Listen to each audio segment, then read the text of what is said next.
Okey, Assalamualaikum warahmatullahi taala wabarakatuh. Salam sejahtera. Video kali ini kita bincangkan soalan percubaan SPM Fizik untuk SBP 2021 kertas 1 ya.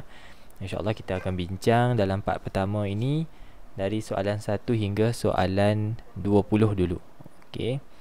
So kita terus kepada soalan pertama. Okey. Soalan pertama, which of the following base quantity and SI unit is correct? Kita kena cari pasangan yang tepat lah base quantity dengan dia punya unit standard dia, standard internationalnya SI unit. Okey, tengok A, mass. Betul ke mass quantity asas untuk mass jisim dia gram? Jawapannya salah. Okey, mass mesti dalam kilogram. Kemudian current betul ke dalam milliampere? Salah. Current mesti dalam ampere. Dekat situ ada prefix ni, milli dekat situ, bermaksud nilai gantian 10 kuasa negatif 3. Okey. So ampere sebenarnya. Masa pula takkan dalam hour. Salah, dalam second. So the best answer adalah suhu dalam Kelvin, bukan dalam degree, bukan dalam degree Celsius, unit SI untuk temperature dalam Kelvin. Kita akan banyak guna dekat dalam tajuk haba, iaitu menukarkan maklumat suhu dalam gas law. Semuanya tukar ke dalam unit SI, unit Kelvin. Macam mana nak tukar? Kita akan tambahkan nilai suhu, contohnya 20. Okey, tambah dengan 273, kita dapat satu unit yang berada dalam satu jawapan yang berada dalam unit Kelvin. Okey, nilai dia adalah 273. Nilai untuk kita tukarkan kepada Kelvin daripada degree Celsius. Okey, terus nombor 2. Which graph represents the relationship of y inversely proportional to x? Kalau dalam bahasa Melayu, berkadar songsang. Okey, bila berkadar songsang, kita tak ada sebut berkaitan dengan linear atau lurus. So graf tu tak mungkinlah graf yang lurus, macam tu. So inversely proportional, jawapannya B. Ini grafnya untuk berkadar songsang. Untuk A kita panggil directly proportional kerana graf bermula pada titik 00 origin. Okey, C juga bukan jawapannya. C dikenali dengan nama, ni kan lurus. Lurus mesti ada perkataan linear. Yang ini pun sama, lurus kan? Mesti ada perkataan linear.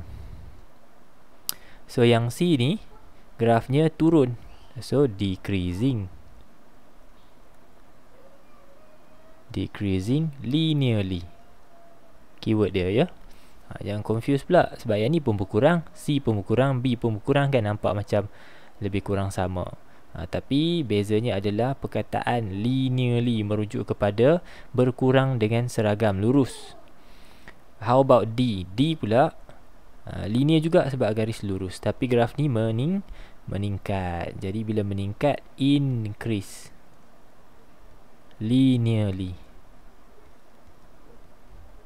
Okey. So A dengan D pula nampak lebih kurang sama, tapi A ingat ya, kalau bermula di titik origin maka dikenali dengan nama directly proportional. Tapi kat sini dia memintas pada paksi X atau sekalipun memintas pada paksi Y, juga dikenali dengan increase linearly. Next, nombor 3.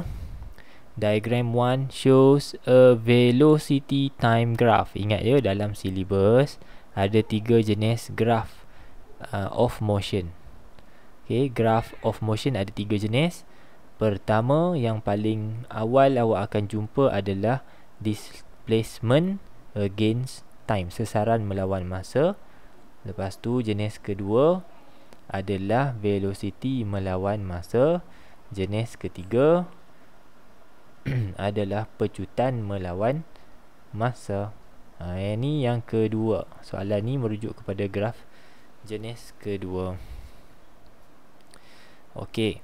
So bila V against T, graf V against T, kecurunan untuk ketiga-tiga jenis ni menggambarkan motion yang berbeza-beza.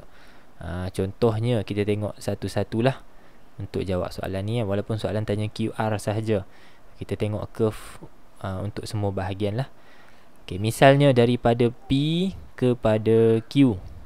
Okay, P kepada Q. Cuba tengok apa berlaku kepada velocity-nya. Makin lama makin kurang. The velocity drops. Okay, bila hal laju berkurang dengan masa, kita boleh anggap ataupun kita boleh describe the line PQ as deceleration. Nyah pecutan. Apa maksud nyah pecutan? Hal laju berkurang dengan masa. Contohnya hal laju awal dia 50. Okay, drops kepada 20. Kan hal laju berkurang tu. Contohnya dalam masa 2 saat. Sebab tu awak dapat satu nilai yang bernilai negatif. Okay, bernilai negatif bermaksud nyah pecutan. Bahasa Melayu dia lah. Okay, how about QR? QR masa berjalan, tetapi hal lajunya, tengok ada berubah tak hal laju dia? Hal lajunya duduk di tempat sama sahaja. Okay, duduk di tempat sama sahaja. So, kita boleh describe bahagian QR sebagai constant velocity.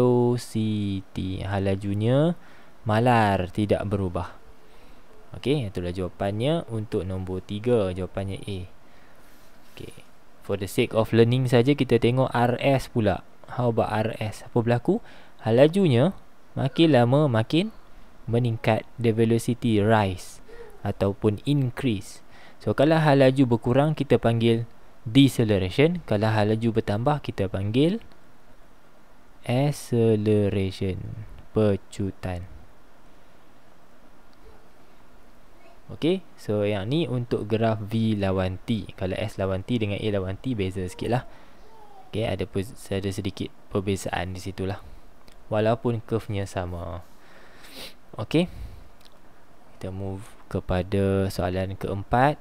Diagram 2 shows a racing cyclist who is thrown forward when he pulls the brake suddenly. Mungkin dia nampak ada halangan. Beliau menekan brake secara tiba-tiba, lalu terhumban ke depan, terpelanting ke hadapan. Okay, hukum fizik manakah yang terlibat? Easy one. So ini jawapan dia, Newton first law of motion, B. Nombor 4 adalah B. Dalam hukum Newton yang pertama, okay, menerangkan tentang for every object in the universe, semua objek lah yang ada kat dalam alam semesta ni. Okay, kalau dia sedang at rest, maka dia akan terus kekal at rest. Situasi kedua, kalau objek tu sedang bergerak, moving, Newton kata objek tu akan terus kekal bergerak.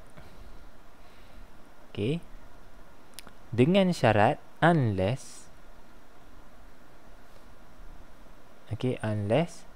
there is no unless apa? Unless ke? Unless there is bukan. Apa perkataan dia dah? Bukan unless, lupa pula dah. There is no, sekejap saya habiskan ayat ni. There is no external force acting on it. Okay, given that, okay, macam ni bahasa mudah dia, suatu objek akan terus bergerak jika sedang bergerak, dan objek yang sedang berhenti akan terus berhenti jika tidak ada daya luar yang mengganggunya. Misalnya, kalau awak sepak bola dekat permukaan bumi, sepatutnya bola itu terus bergerak dan bergerak tanpa berhenti. mengikut hukum Newton yang pertama. Tapi akhirnya bola tu akan berhenti. Salah ke hukum Newton pertama? Tak salah. Sebab Newton dah bagi tahu kecuali ada daya luar yang bertindak ke atasnya. So bola tu sepatutnya terus bergolek dan tidak berhenti. Tapi akhirnya berhenti kerana adanya friction. Friction itu salah satu contoh daya luar. So yang ni menceritakan keseluruhannya. Allah dah terkeluar dah. Menceritakan keseluruhannya berkenaan dengan satu konsep dipanggil inertia. A tendency of an object to continue its original motion. Satu kecenderungan objek untuk mengekalkan motion asalnya ataupun keadaan asalnya. Terus kepada nombor 5. Dalam soalan nombor 5, diagram 3 shows two rugby player collide. Keduanya berlanggar dalam satu perlawanan rugby, in a rugby match. After the collision, they move together. Yang ni keyword dia. So dalam tajuk pelanggaran, awak belajar ada dua situasi selepas pelanggaran. Whether the two object move together lepas pelanggaran atau move separately lepas pelanggaran. And that defines jenis collision yang berlaku. Kalau dua-dua objek tu macam ni saya gambarkan bola lah. Bola A langgar dengan bola B. Lepas pelanggaran, bola A melekat dengan bola B.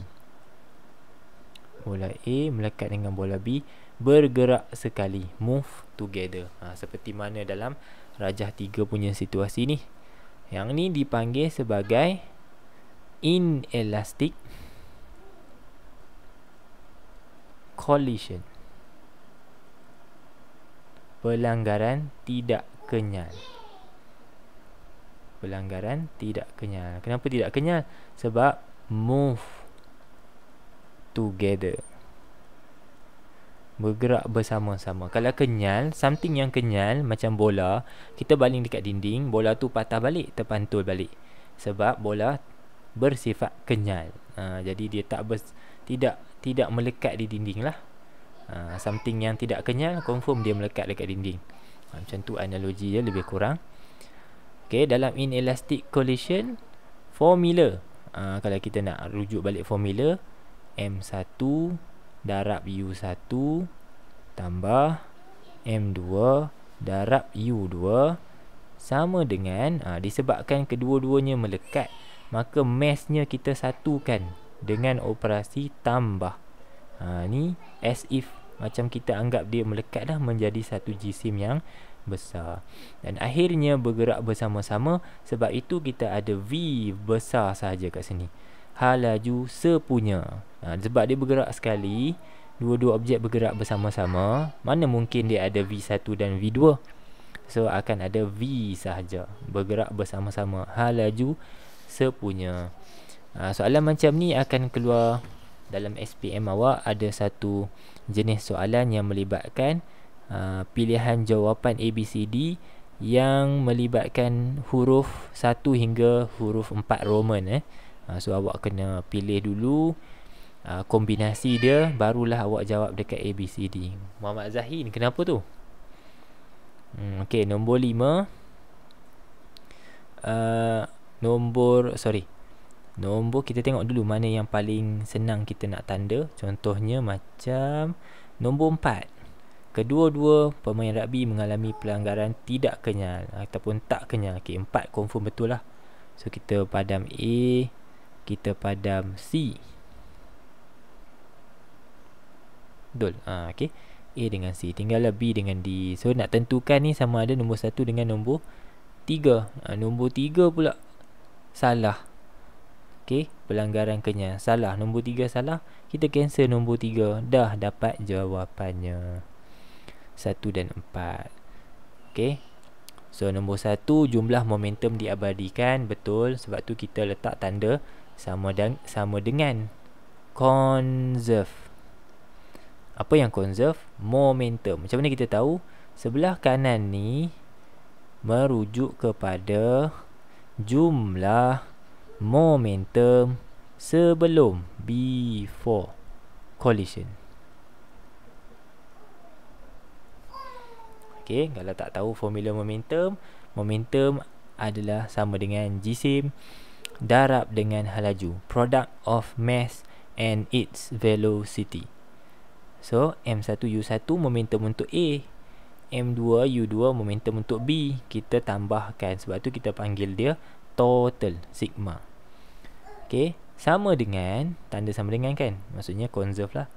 Okay, so yang sebelah kanan ni apa pula? Sebelah kanan ni adalah merujuk kepada total momentum after collision.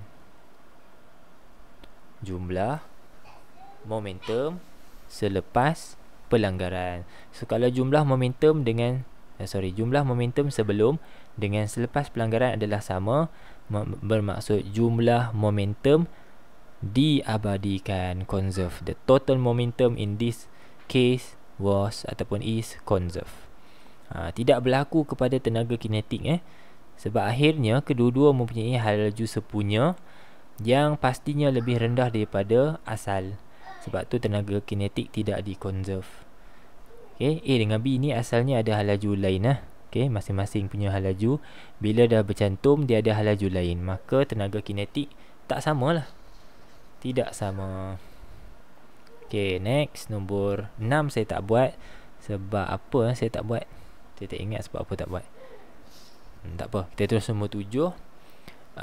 Shows Abdul Latif Romli in long jump event. Okay, ni atlet sebenar ni, atlet Malaysia Which technique that he used to reduce injury? Walaupun hari tu dia lompat yang second last ke yang dia ada injured, last kot.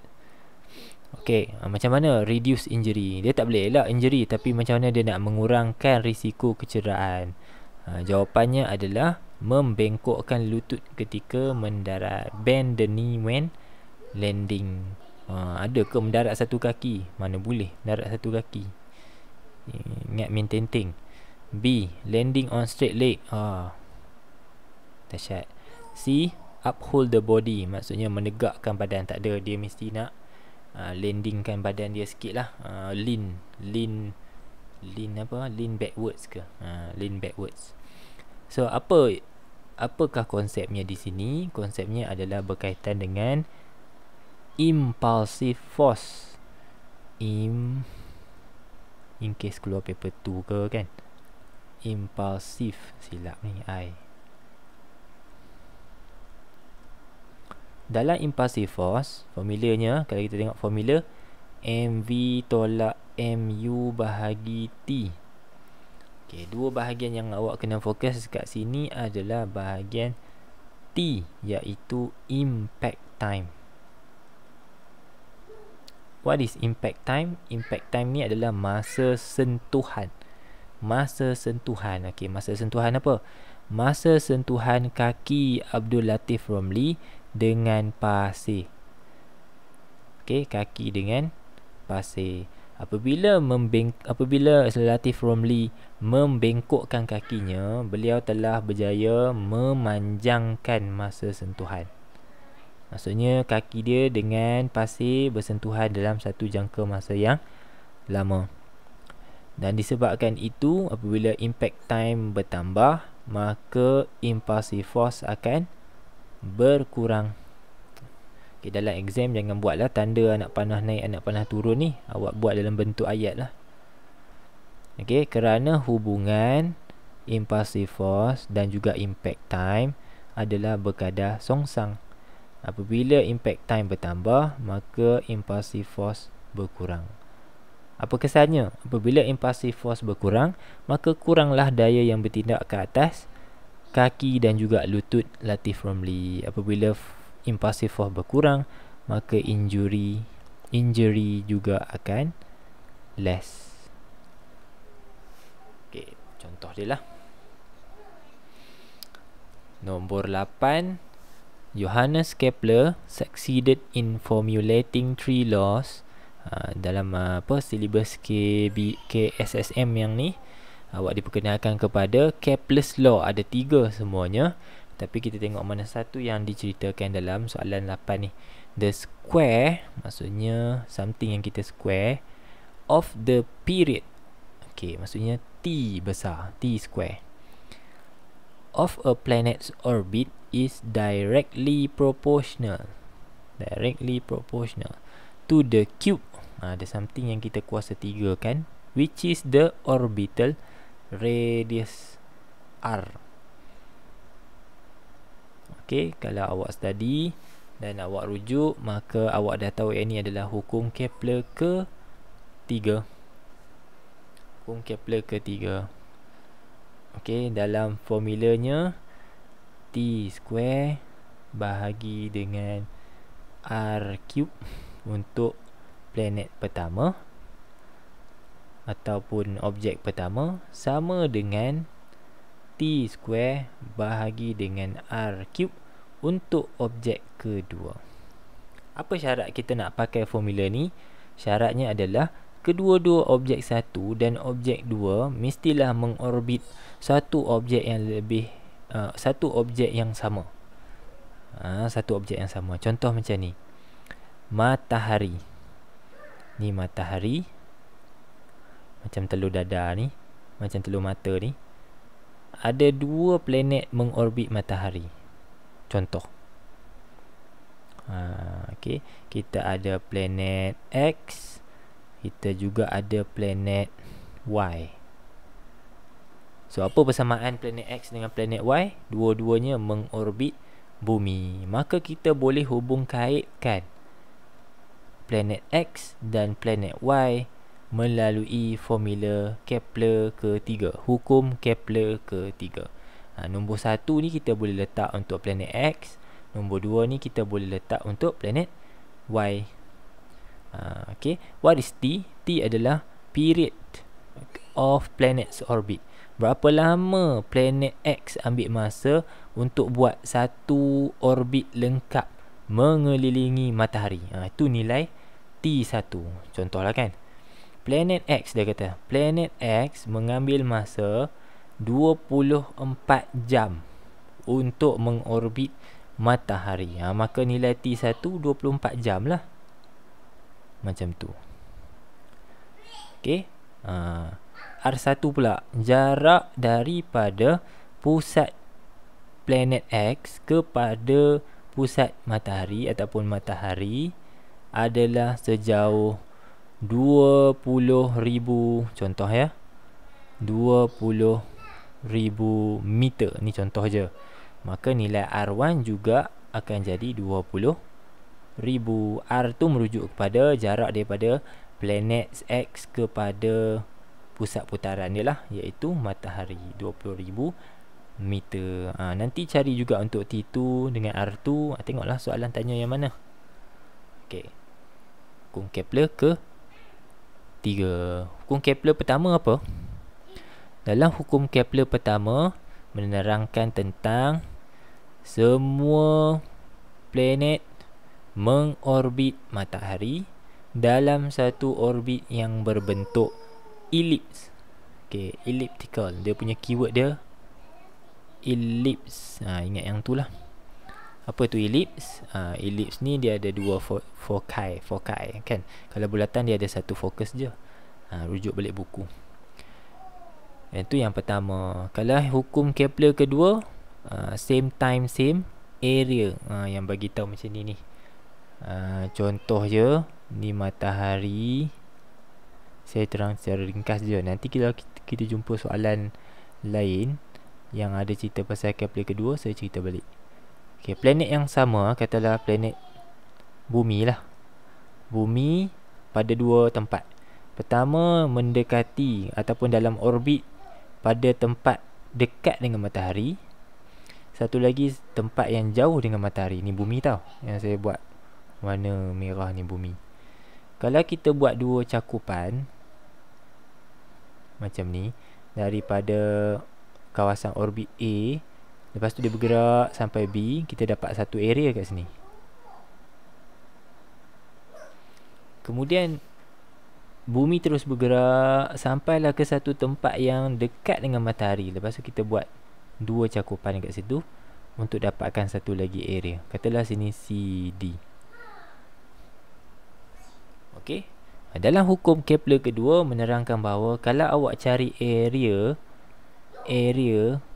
AB ataupun sektor AB, awak akan dapati bahawa nilainya adalah sama dengan area sektor CD.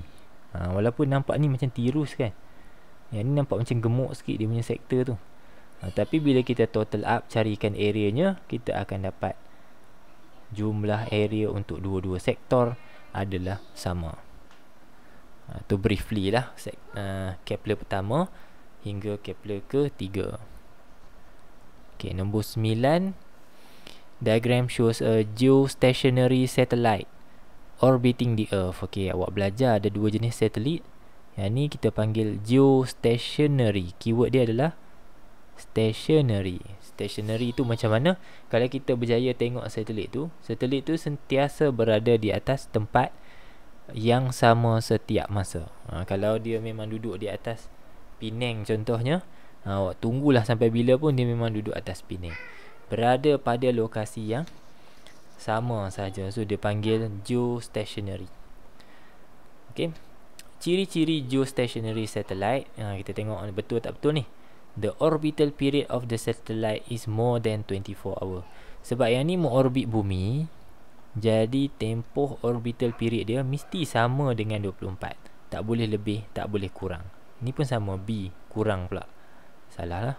So A dengan B automatic salah.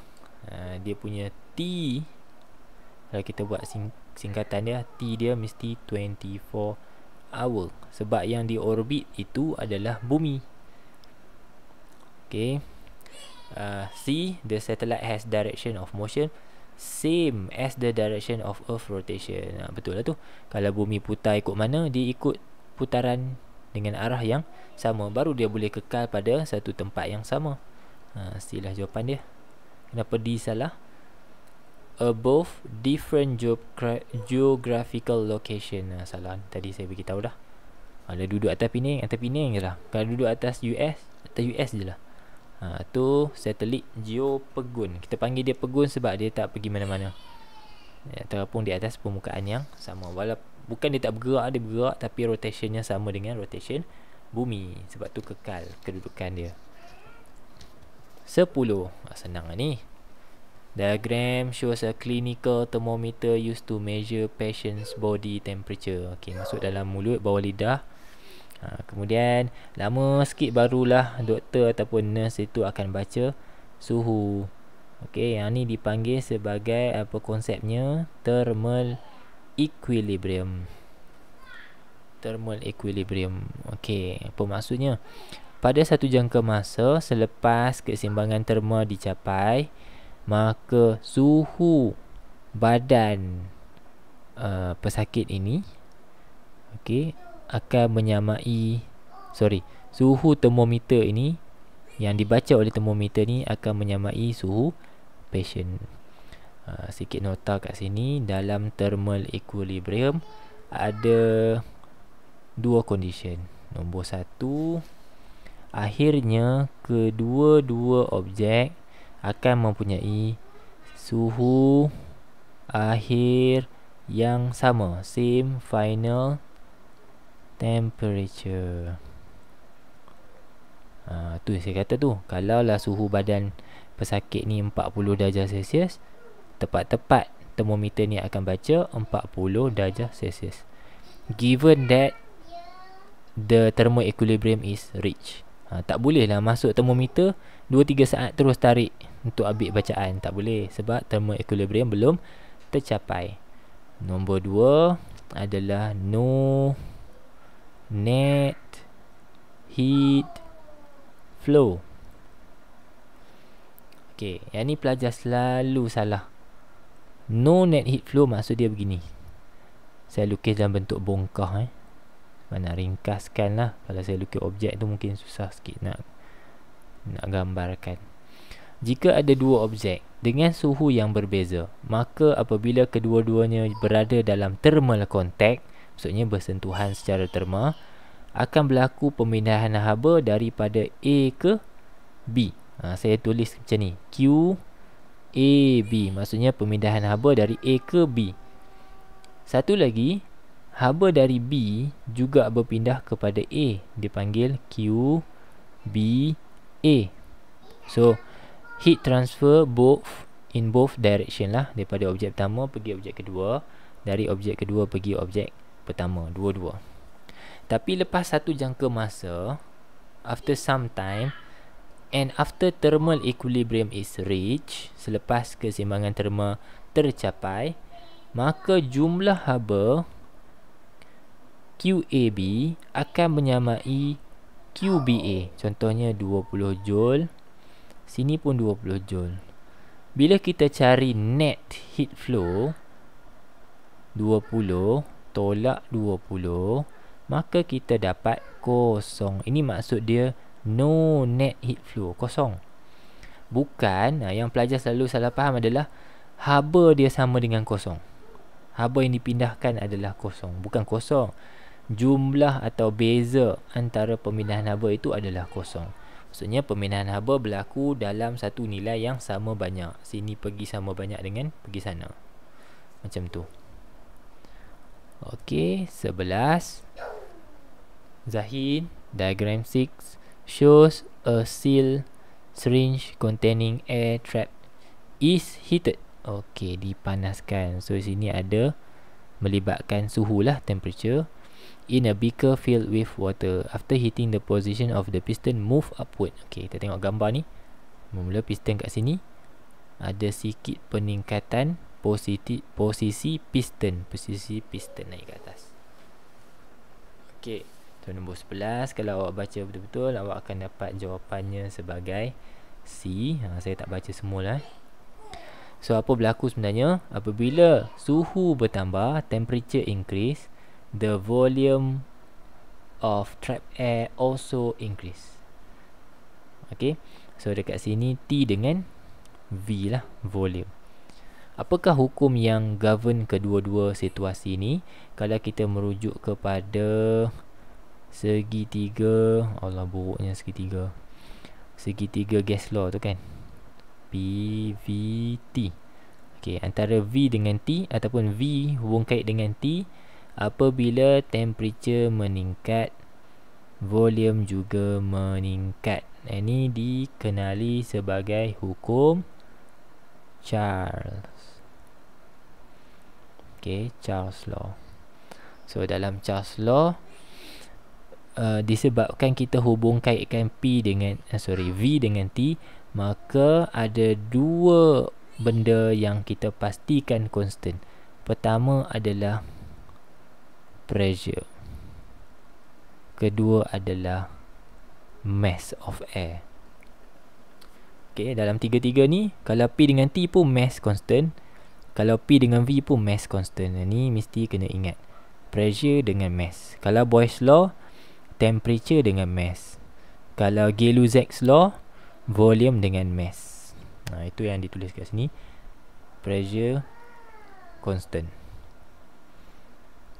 Okay, satu lagi yang constant adalah mass. Kena ingat, kadang-kadang soalan tanya juga selain daripada pressure. Selain daripada pressure, mass lah. Okay, gas law 12. Which physical quantity decreases? Mana satukah yang berkurang when a vibrating system experience damping? Okay, konsepnya damping. Damping ni apa? Kalau kita buat graph of an oscillation against time, misalnya kita macam ni kita buat ya.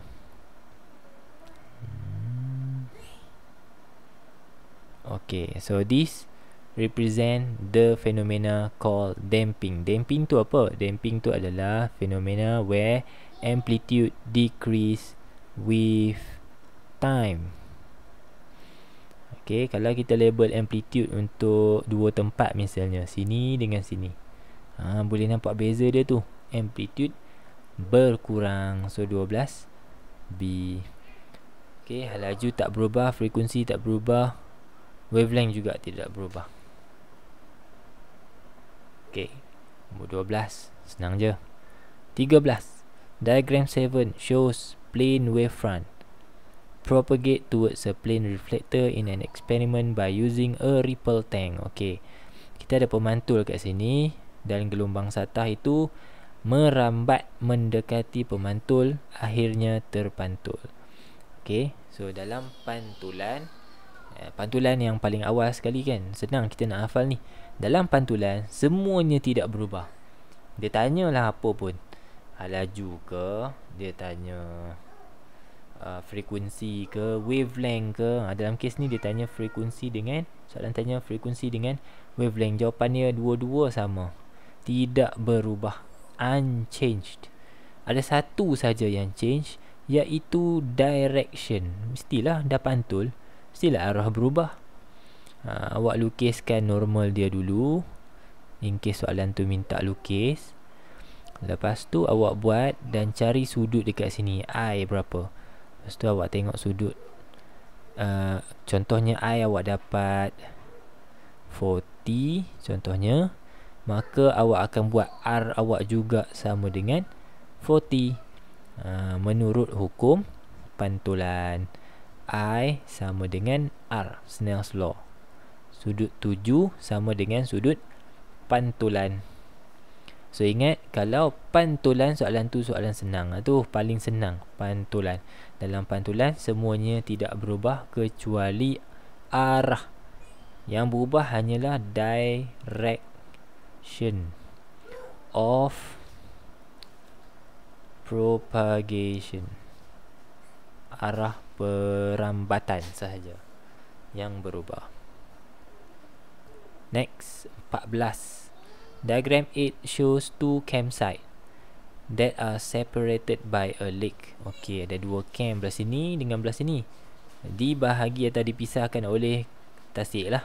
Satu tasik di tengah-tengah. Dia bagi tahu bahawa at dawn, maksudnya waktu awal pagi lah, subuh, the sound from the opposite campsite can be heard clearly. Misalnya awak berada kat sebelah kanan ni, awak ada kat sini campsite ni, tapi member dekat campsite ni semua tidur, awak seorang je jaga. Tapi awak boleh dengar bunyi bising daripada tapak kemah belah sini. Awak tahu daripada tapak kemah ni sebab member awak semua tidur kan. Tak ada bunyi apa-apa. So pada waktu awal pagi ada apa? Kita ada dua lapisan udara lah. Okay, di kawasan bawah ni terdiri daripada cold air. Atas ni kita ada warm air. Okay, so pada awal pagi, sama seperti waktu malam, bunyi akan terbias menuruni dan masuk ke kawasan cold air.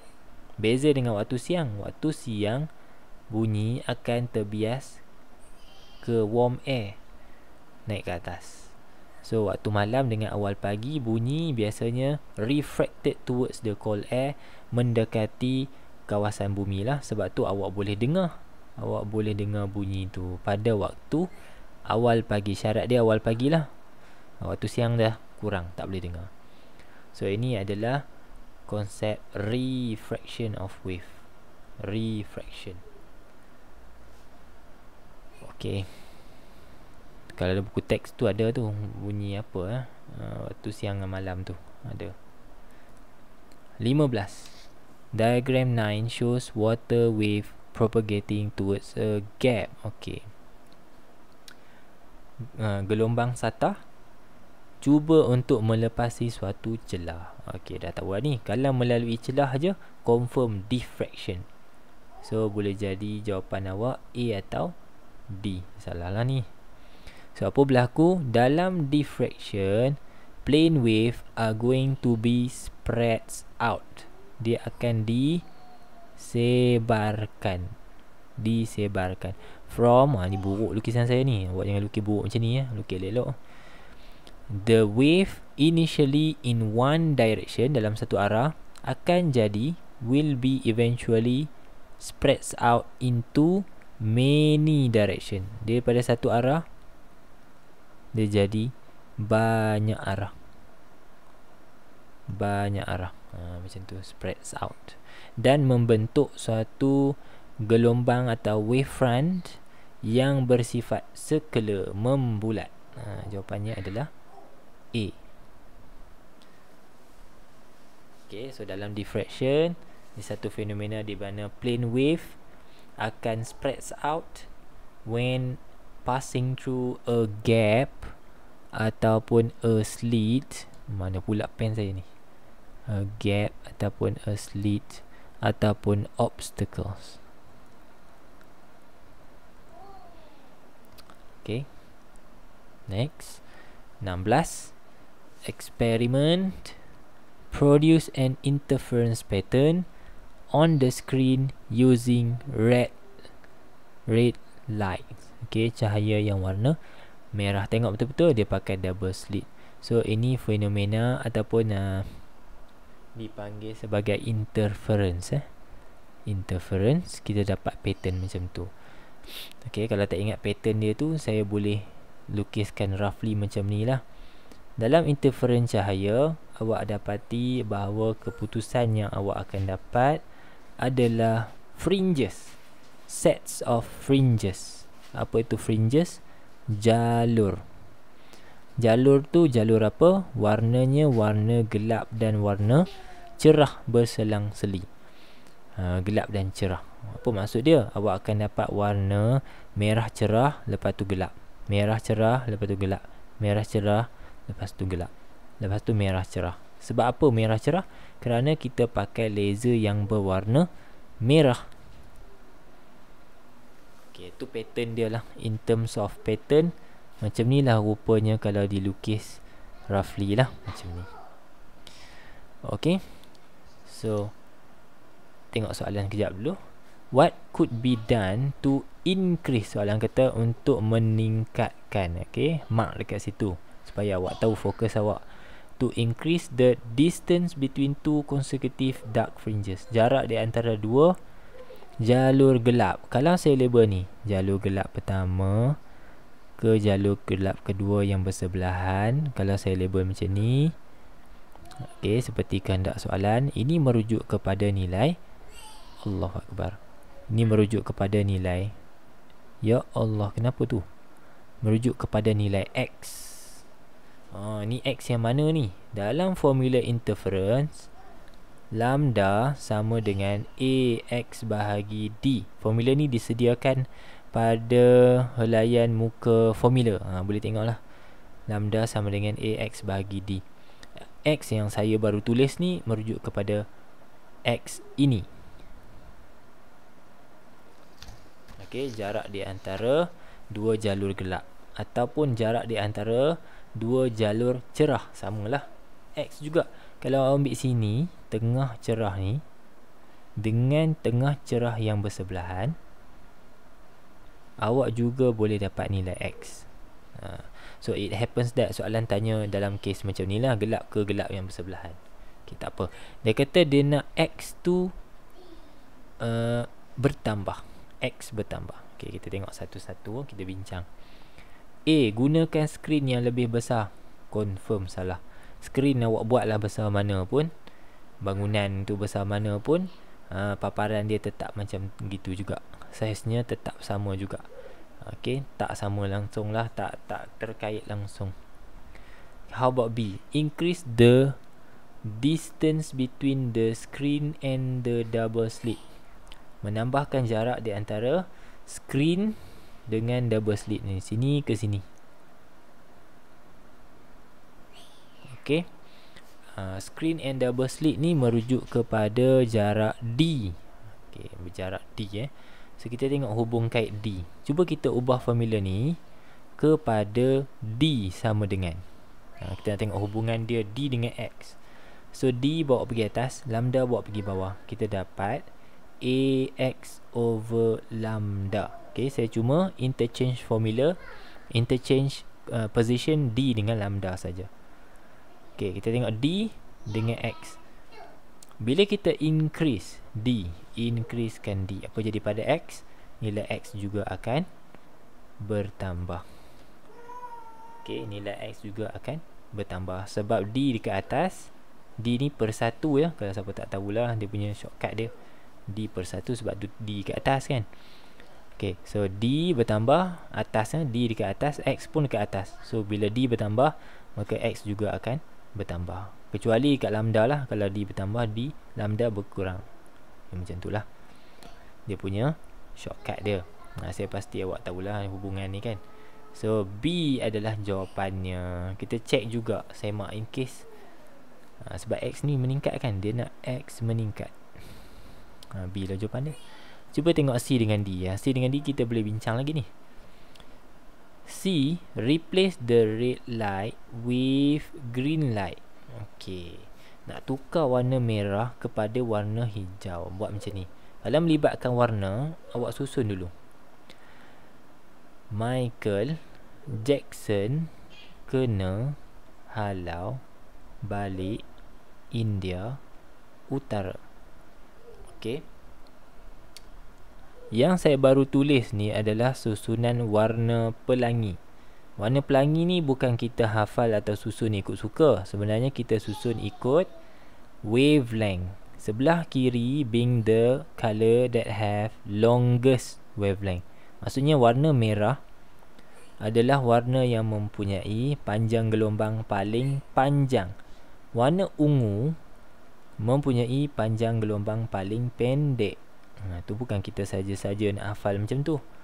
Ataupun cikgu sekolah rendah awak ingat minta awak nyanyi lagu pelangi tu macam tu. Memang ikut susunan. Okey, apa kaitan dia? Sekarang ni kita menghubungkan antara lambda pula dengan X.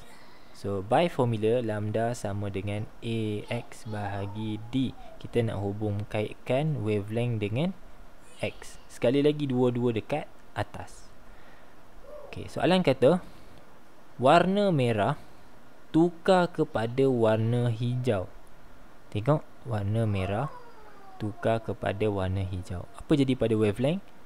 Daripada kiri yang paling panjang merah pergi tukar jadi hijau. Hijau tu wavelength dia jadi makin pendek. So bila lambda pendek, X juga akan jadi pendek. Tak betul lah. Kita nak X jadi panjang, jarak dia jadi makin jauh-jauh. So C salah. Selalu keluar soalan ni. Tukar dia merah, tukar jadi hijau lah. Dari biru tukar jadi merah lah. So kena kuasai yang ni. Okay, mula-mula awak buat dulu Michael Jackson kena halau balik India Utara. Lepas tu barulah awak identify sama ada warna tu melibatkan pengurangan wavelength ataupun pertambahan wavelength. Lepas tu kaitkan dengan formula interference. Okay, D pula. Use double slit with larger distance of separation. Okay, double slit tu dia kata jarak antara celah tu kita pakai A yang lebih besar. A yang lebih besar. Okay, tengok formula. Lambda sama dengan AX over D. Sekarang ni kita nak kaitkan A dengan X. Bila dalam formula duduk sebelah-sebelah macam ni, kita tak boleh terus buat satu besar satu kecil, tak boleh. Kita kena pisahkan kedua-duanya dengan tanda sama dengan. So kita boleh letak A kat depan. A sama dengan lambda D bahagi X. Now kedua-duanya dipisahkan oleh tanda sama dengan. Dah boleh bandingkan. So apabila A besar, seperti soalan pilihan jawapan D cakap larger, maka apa berlaku pada X? X akan berkurang. Kita tak mahu X berkurang, kita nak X bertambah. Sebab tu jawapan D salah. Okay, walaupun dia punya soalan tu terus dapat jawapan, so awak kena macam ni lah cara buat paper 1. Awak kena cari kesalahan dia, kemudian conteng-conteng lah, buat nota sikit dan muntahkan apa saja ilmu yang terlibat dalam interference. Okay, kalau awak tak berlatih untuk keluarkan, otak awak tak biasa untuk keluarkan, awak akan susah nak menghafal lah. Okay, 17. Okay, tengok sini. Diagram 11 shows a light ray directed normally to PQ. Okay, dia bagi tahu cahaya tu masuk ikut normal. Ni masuk ikut normal. Sebab tu awak tengok cahaya tidak mengalami sebarang pembiasan. Dia masuk straight je sebab lalu ikut normal. Okay, lepas pada tu, given that the refractive index is 1.5, kita tulis sikit kat sini, N sama dengan 1.5 untuk prism ni ya, prism PQR ni lah. Okay, soalan minta apa? Lintasan manakah? Which path shows the correct propagation of light after passing PR? Ni PR. Dia kata lepas je titik Y ni, pergi mana dia? Pergi A ke, pergi B ke, C ke, pergi D? Dalam soalan macam ni, ada 3 benda awak kena tahu. Ada 3 probability. Pertama, I kurang daripada C. 2, I sama dengan C. 3, I lebih besar daripada C. Tiga-tiga situasi ini memberikan keputusan berbeza. Untuk situasi pertama, Muhammad, slow down. Okay, I kurang daripada C, maka berlakunya refraction, pembiasan. So, kalau kita tengok jawapan A, B, C, D, mana satu pembiasan? Jawapannya B lah. Kalau berlaku pembiasan, mungkin B. Okay, mungkin B. Okay, nombor 2, kalau nilai I kita sama dengan nilai C, maka kita akan dapat apa yang dipanggil sebagai sudut R sama dengan 90 darjah, iaitu critical angle. Okay, kita akan dapati bahawa cahaya yang keluar daripada prism ni duduk di antara dua medium, lie in between two medium, iaitu jawapan C. Jawapan C. Cuba tengok sudut dia. Ni kalau saya tanda kat sini ni, sudut dia 90 darjah, R dia 90 darjah. Kejap nak padam dulu, nanti awak confuse pula. Kita tak boleh tulis terus jawapannya sebab kita belum cari lagi hubungan dia. Okay, kita padam dulu sekejap. Okay, last one adalah I lebih besar daripada C. Kalau sudut 7 lebih besar daripada sudut genting, maka awak akan dapat total internal reflection, pantulan dalam penuh. Pantulan dalam penuh ni digambarkan oleh laluan D. Nampak terpantul balik dalam prism. Terpantul balik dalam prism D. So kena cari ni antara 3 ni mana satu. So mula-mula kita cari nilai C dulu. C untuk prism PQR ni. Macam mana nak cari? Kita ada nilai N. Macam mana nak cari C? N sama dengan 1 over sin C. So sin C sama dengan 1 over nilai N ni 1.5. So sin C sama dengan, okay, kalau kita nak tulis dia punya apa ni, nilai dia 1 bahagi 1.5, kita dapat 0.6667. Dalam kalkulator awak, kalau awak tekan sekarang, awak dapat 0.66666 sampai habis lah. Okay, jangan padam jawapan tu. Nilai C adalah, okay, terus tekan shift, sin, answer sama dengan, okay, jawapan yang akan keluar ada 41.8 darjah. Itu nilai C. Kita petakkan supaya kita boleh fokus dekat situ. Now kita dah dapat, we have obtained our C value, the critical angle, which is 41.8. C kita dah dapat. Cuma kita nak tahu I kita tu lebih besar ke, sama ke, lebih kecil. Okey, mana I? Okey, sudut I ataupun sudut mana-mana sudut pun. Okey, terima kasih. Jangan bising je, boleh tengok. Okey, sudut I adalah suatu sudut yang diukur daripada garis cahaya. Ni garis cahaya kan? daripada garis cahaya kepada normal line. Ni normal line. So I ada kat sini. This is your I. Itu kena faham tu. Sudut I ke, sudut R ke, sudut C ke, kita ukur dia dari garis cahaya, ni garis cahaya, kepada normal line. Tu sudut I dia. So ni matematik je lah nak cari I ni. Macam mana nak cari? Kalau masuk ikut normal, confirm dekat sini 90 darjah. 90 darjah. Sini ada 70 darjah, maka baki dekat sini tinggal lagi 20. Betul ke? Betul. 20.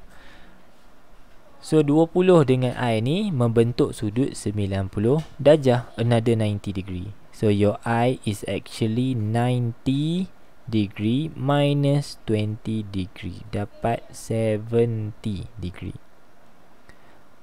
Kita petakkan, kemudian kita bandingkan.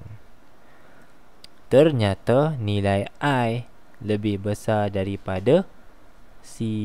Tengok balik nota, maka berlakulah pantulan dalam penuh. Jawapannya adalah D, total internal reflection. Okay, kalau dia tanya pula sudut dekat sini berapa, berapakah sudut X contohnya? Berapa jawapan dia? Kalau dah I tadi 70, confirm lah X 70. Sebab apa? Mengalami pantulan dalam penuh.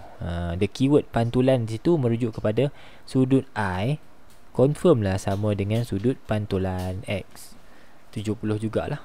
Nama pun pantul kan. So 17 di 18. Okay, satu incomplete ray diagram. Okay, kenapa incomplete? Sebab kita tak dapat kedudukan image dia lagi. Okay, tengok ni.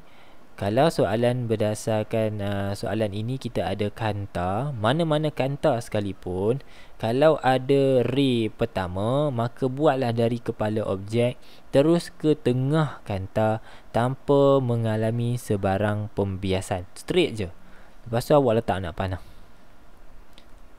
Okay, itu adalah markah pertama percuma untuk anda. Kalau awak tak hafal, rugilah. Nampak je kanta, awak ambil, tak kira lah kanta tu cekung ke cembung ke, daripada kepala ni awak letak pembaris terus ke tengah kanta, garis tanpa mengalami pembiasan. Okay, insyaAllah awak dapat the first ray diagram lah. The first ray. Second ray, parallel, daripada head of object parallel to the lens. Ingatnya awak akan menggunakan garis titik-titik di tengah ni, bukan dekat sini. Bukan dekat sini, sampai sini dalam ni. Barulah awak fikir, kalau tu kanta cekung, maka cahaya akan mencapah, diverge. Kalau cembung, converge, memfokus. So dalam kes ni concave lens, so dia akan diverge ke atas. Okay, tinggi mana dia nak diverge? Atas lagi ke, bawah lagi ke, tengah-tengah ke? Bergantung kepada kedudukan F. Bergantung pada kedudukan F. Letak pembaris dekat F ni dengan titik yang berhenti kat sini tadi ni, buat satu garisan. Sebelah sini solid line, sebelah sini dotted line. Okay, saya padam semuanya sebab saya nak cerita macam mana nak dapat kedudukan image. Sekali lagi So, apa yang incomplete kat sini adalah ray kedua. Ray kedua, disebabkan the divergence of the second ray, kita tak dapat interception, kita tak dapat persilangan antara dua ray ni di sebelah kanan. Tak dapat. Dia makin lama makin mencapah kan. Ni makin naik atas, yang bawah ni makin turun ke bawah. So apa kita buat adalah kita letakkan pembaris pada ray kedua ni, kita buat extrapolation. Kita extrapolate dia ke titik F. Macam tu, lurus. Walaupun saya punya garisan tu tak berapa lurus. So kita dah berjaya dapatkan titik persilangan antara dotted line, imaginary line dengan garis cahaya sebenar untuk ray pertama. So your position of image is actually here. Image awak kat sini. So jawapannya adalah B lah. Okay, B. Next, 19. Magnifying glass. Ingat ya, bila magnifying glass, soalan 19 ni awak kena ingat, untuk kita dapat magnify something ataupun magnified something, ada syarat je. Kedudukan kanta itu mestilah U kurang daripada F. Apa tu U kurang pada F? U merujuk kepada object distance.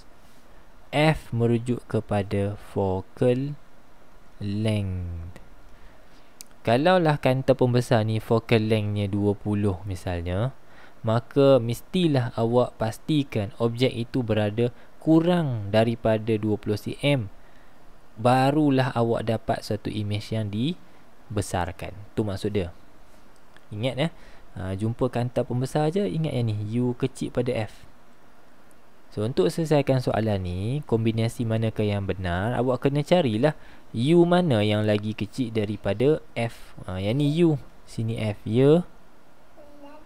Boleh. Okay, so jawapannya directly A lah. Kenapa A?